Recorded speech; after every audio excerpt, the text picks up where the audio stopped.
বিসমিল্লাহির রহমানির রহিম।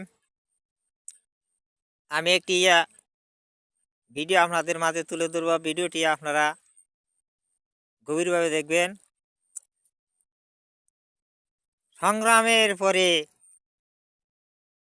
আউশ জানে ভরেনি মুটকি, তাই তো দেশে ভাতের অভাব সারেনি।